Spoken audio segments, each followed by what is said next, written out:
Good morning, everybody. It's Cecilia from Pardun Farm. I thought this morning I would take you with me as I did my morning routine.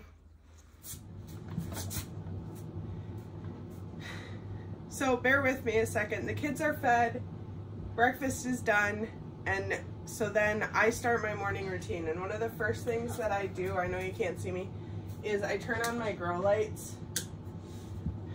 And you can see that I have a little bit of empty space here on my rack.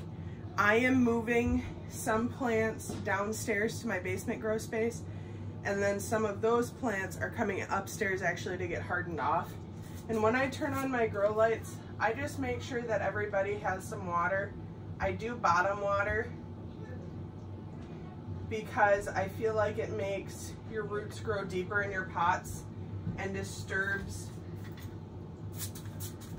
your seeds, especially your little seeds, way less. This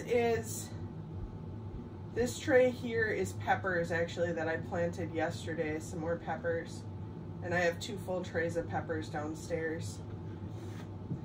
So especially when you first plant, a lot of times that soil isn't super moist, so you have to water more than you think you should.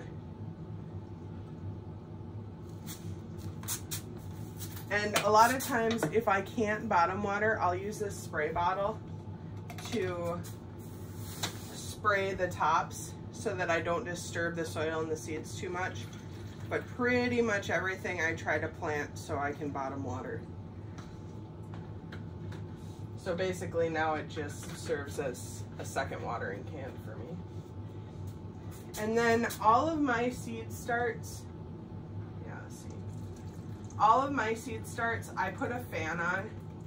So I'm gonna go ahead and turn this fan on as well. And this one is on a heat mat because it's peppers and they can be finicky. But you can see I have, this is a mystery tomato plant. And I'll bring it over actually so you guys can see a little bit better. This one is, I don't know what it is, the seeds were. I just had tomato seeds. And then I have, this is some chrysanthemum.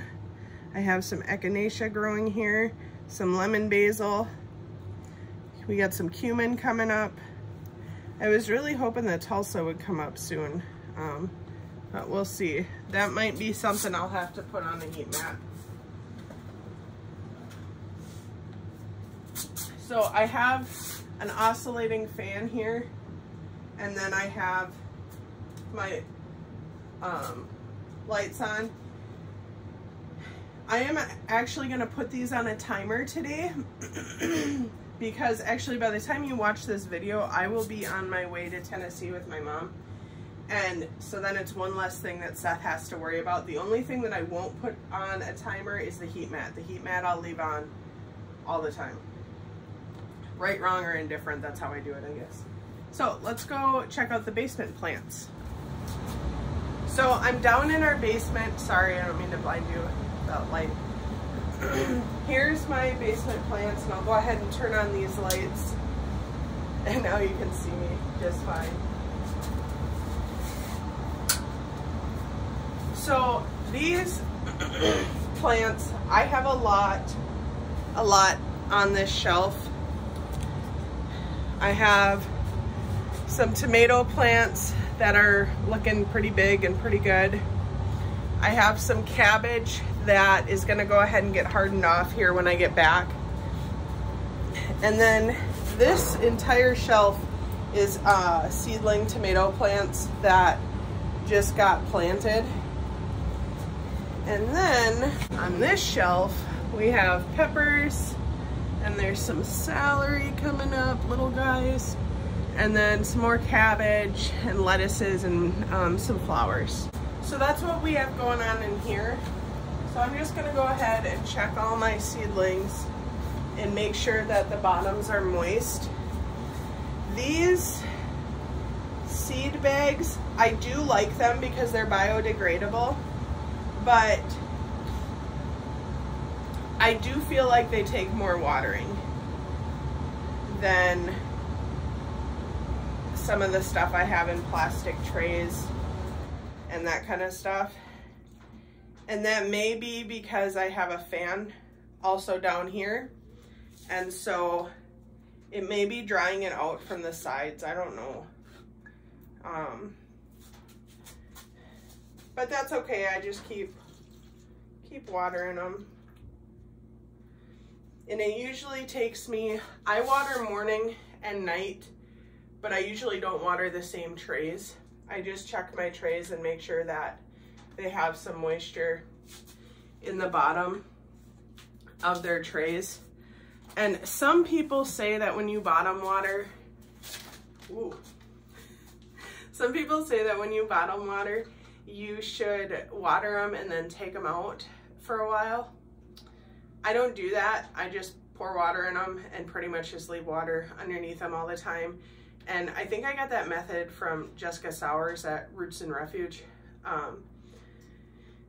And it works. So as long as you have soil above the water line is the biggest thing, because then they're not drowning. So that's kind of what I do. I'll take you with me and we'll go outside and we'll do some chores here. So Seth was already out this morning and let the chickens out, but you might know that you have spoiled chickens when they follow you because they think that they're going to get a treat. You can see more of them coming. They all think I have treats for them. And I actually have rabbit treats this morning and no chicken treats. So it's kind of funny. So I come out in the morning and one of the first things that we do is we let the chickens out to free range, their stew, and the ducks out to free range. So this is not what we want to see. I have a chicken in the rabbit place, so I'm going to try and get her out. Come here, Sally.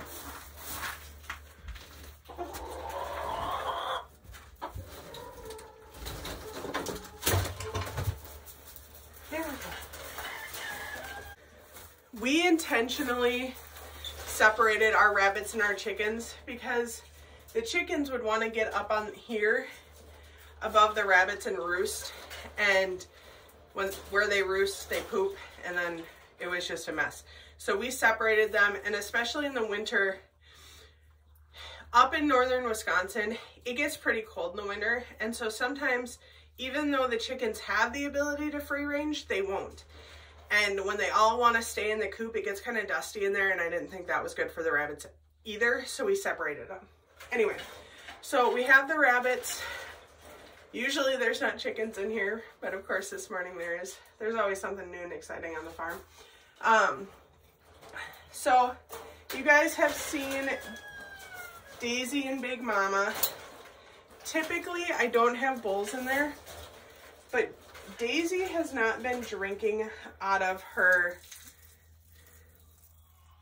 water. And so I put a bowl in there just to see if she would. So, and she did drink out of the bowl. So I don't know, maybe she's not terribly thirsty. I'm not sure what's going on. But so we're going to keep a really close eye on her. As far as the rabbits go, I have this little chunk of lettuce that's from a salad that we made last night. So I'm going to kind of divide that up. It's just sort of a treat. Between the rabbits. Right now we have three rabbits. We have 2 does and a buck. Our does are Big Mama and Daisy, and then down here I have our buck Applejack. And they're all pretty nice. I like these waters because they don't freeze during the winter, and they're top fill.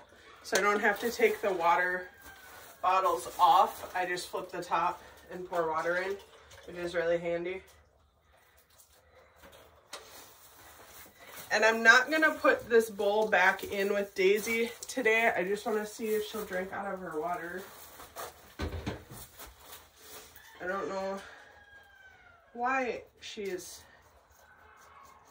not drinking out of it. She is eating. She's eating her lettuce that I just gave her. And then we feed hay every day. And we try to give them enough hay that there's extra, because they prefer hay over the pellets, and we have hay.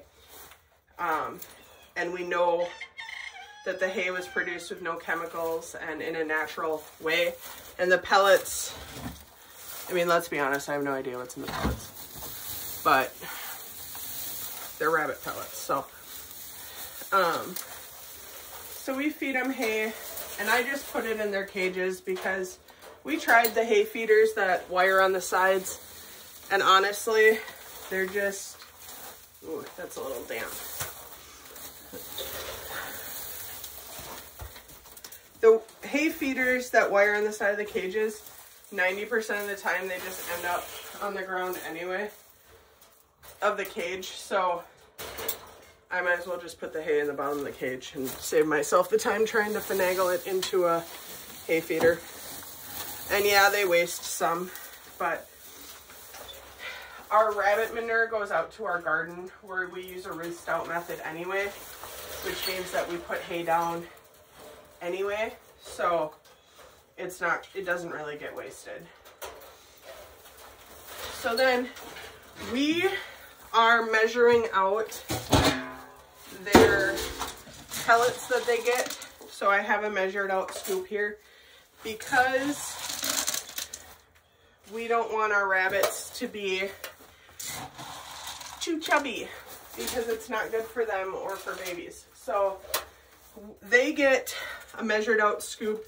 This is 1/3 of a cup, which really is a little bit more than what's recommended for the size of rabbits that we have. They recommend 1/4 of a cup, but I'd rather give them a little bit more. Now, when these ladies are bred back, they'll get full feed, as much as they can eat. And when they have babies, then we just fill the feeders.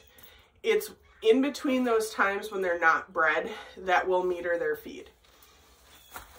And that's just because they'll overeat and they'll get chunky. So, all right, let's go check on the chickens. I always take a little bit of pity on this one white duck and throw it. It likes to eat dog food. Isn't that funny? It never hangs out with all the other duck friends. It's always off by itself. Maybe it's an introverted duck, I don't know. But I always take pity on it and throw it dog food because it amuses me so. And then the chickens always come. So the feed that we have is egg mash that we get locally sourced at a local feed mill. And here I can actually show you. It's a grind of corn and wheat and other ingredients, but it works really good, and I like it because it's things that local farmers grow that we're using to feed our chickens.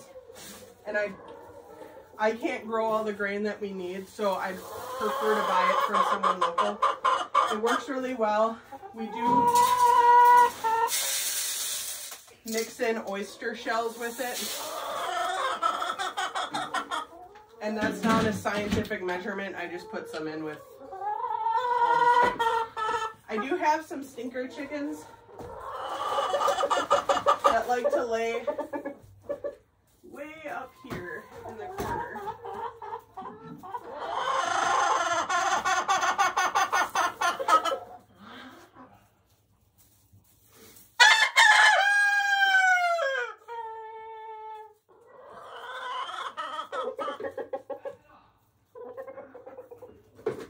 And so I just pick up my eggs, and then if I have, like this one had a broken egg in it, so I'm gonna pull out the hay that was in the nesting box, and I will go ahead and refresh that. If you keep your hay or your straw or whatever you use in your nesting boxes, don't use paper. It's terrible. Shredded paper does not work well. But if you keep that clean, then your eggs will stay clean. But if you don't keep it clean, you're going to be scrubbing eggs, and that is no fun.